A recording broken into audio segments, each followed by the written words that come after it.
Sonia Gandhi Congress party 2014 ఆ ప్రాంతంలో ఆంధ్రప్రదేశ్ ప్రజల పాలిట విలన్గా కనిపించారు. ఆంధ్రప్రదేశ్ ఎన్నికల సందర్భంగా ప్రస్తుత ప్రధాని మోదీ ఆంధ్రప్రదేశ్ ఎన్నికల ప్రచార సభల్లో కాంగ్రెస్ పార్టీని ఉద్దేశించి, సోనియా గాంధీని ఉద్దేశించి అనేక వ్యాఖ్యలు, విమర్శలు చేస్తూ వచ్చారు.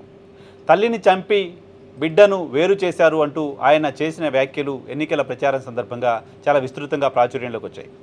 సోనియా గాంధీని విలన్గా చూశారు, కాంగ్రెస్ పార్టీని విలన్గా చూశారు. 3 సాధారణ ఎన్నికలు జరిగిన కాంగ్రెస్ పార్టీని జీరోకే పరిమితం చేశారు ఆంధ్రప్రదేశ్ రాష్ట్ర ప్రజలు. కాంగ్రెస్ పార్టీ ఆంధ్రప్రదేశ్లో మళ్ళీ కోలుకునే పరిస్థితి, కోలుకునే వాతావరణం ఇప్పటికిప్పుడు కనపడట్లేదు. కోలుకోవడానికి సంబంధించిన వాతావరణాన్ని ఏర్పాటు చేసే ప్రయత్నం కూడా కాంగ్రెస్ పార్టీ అధిష్టానం చేస్తున్నట్టుగా కనపడలేదు. సో ఇప్పుడు కాంగ్రెస్ పార్టీ దేశవ్యాప్తంగా ఒక ప్రొటెస్ట్ తీసుకుంది. గ్రామీణ ఉపాధి హామీ పథకం పేరులో నుంచి కాంగ్రెస్ పార్టీ దేశవ్యాప్తంగా పోరాటం చేస్తోంది. ఉపాధి హామీ పథకంలో నుంచి మహాత్మా గాంధీ పేరు తొలగించటాన్ని నిరసిస్తూ ఈ పేరును తొలగించి పథకాన్ని నీరుగార్చే ప్రయత్నం ఎన్డీఏ సర్కారు చేస్తోంది అంటూ కాంగ్రెస్ పార్టీ ఆరోపిస్తోంది. ఈ మేరకు ఎన్డీఏ సర్కారు ఇప్పటికే నిర్ణయం తీసుకుంది, పార్లమెంట్లో బిల్ కూడా పెట్టింది. ఇకపైన ఉపాధి హామీ పథకంలో మహాత్మా గాంధీ పేరు ఉండకపోవడం మాత్రమే కాదు, ఆ పథకాన్ని క్రమంగా నిర్వీర్యం చేసేలా కేంద్ర ప్రభుత్వం కొత్తగా తీసుకొచ్చిన నిబంధనలు ఉన్నాయి. ఈ నేపథ్యంలో పథకాన్ని యథావిధిగా కొనసాగించాలి, అవసరమైతే వ్యవసాయానికి అనుసంధానం చేయాలి, మహాత్మా గాంధీ పేరుని తొలగించకూడదు అంటూ కాంగ్రెస్ పార్టీ కోరుతోంది. అనేక రాజకీయ పార్టీలు కూడా కాంగ్రెస్ పార్టీ చేస్తున్న డిమాండ్కి మద్దతు ఇస్తున్నాయి. ఈ నేపథ్యంలో దేశవ్యాప్తంగా ఈ అంశంపైన పోరాటం చేయాలని కాంగ్రెస్ పార్టీ భావిస్తోంది. 2004 నుంచి 14 వరకు కాంగ్రెస్ పార్టీ దేశాన్ని పరిపాలించిన సందర్భంగా, యూపీఏ దేశాన్ని పరిపాలించిన సందర్భంగా తీసుకొచ్చిన అత్యంత విప్లవాత్మక కార్యక్రమాల్లో ఉపాధి హామీ పథకం ఒకటి, ఆ తర్వాత సమాచార హక్కు చట్టం ఒకటి.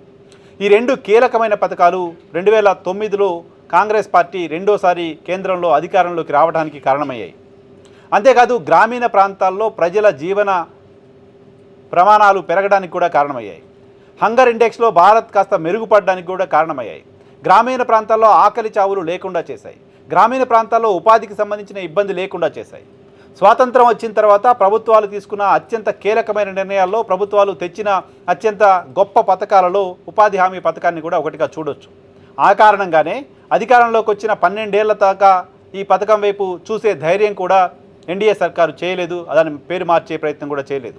సో ఇప్పుడు ఆ ప్రక్రియ ప్రారంభించింది. ఉపాధి హామీ పథకంలో నుంచి గాంధీ పేరుని తొలగించేందుకు నిర్ణయం తీసుకుంది, తొలగించేసింది కూడా.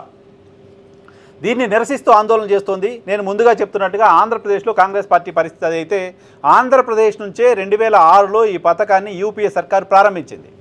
2006లో అనంతపురం జిల్లాలోని సింగనమల నియోజకవర్గంలోని బండ్లపల్లి అనే గ్రామంలో సోనియా గాంధీ, ప్రధాని మన్మోహన్ చేతుల మీదుగా ఉపాధి హామీ పథకం ప్రారంభం జరిగింది.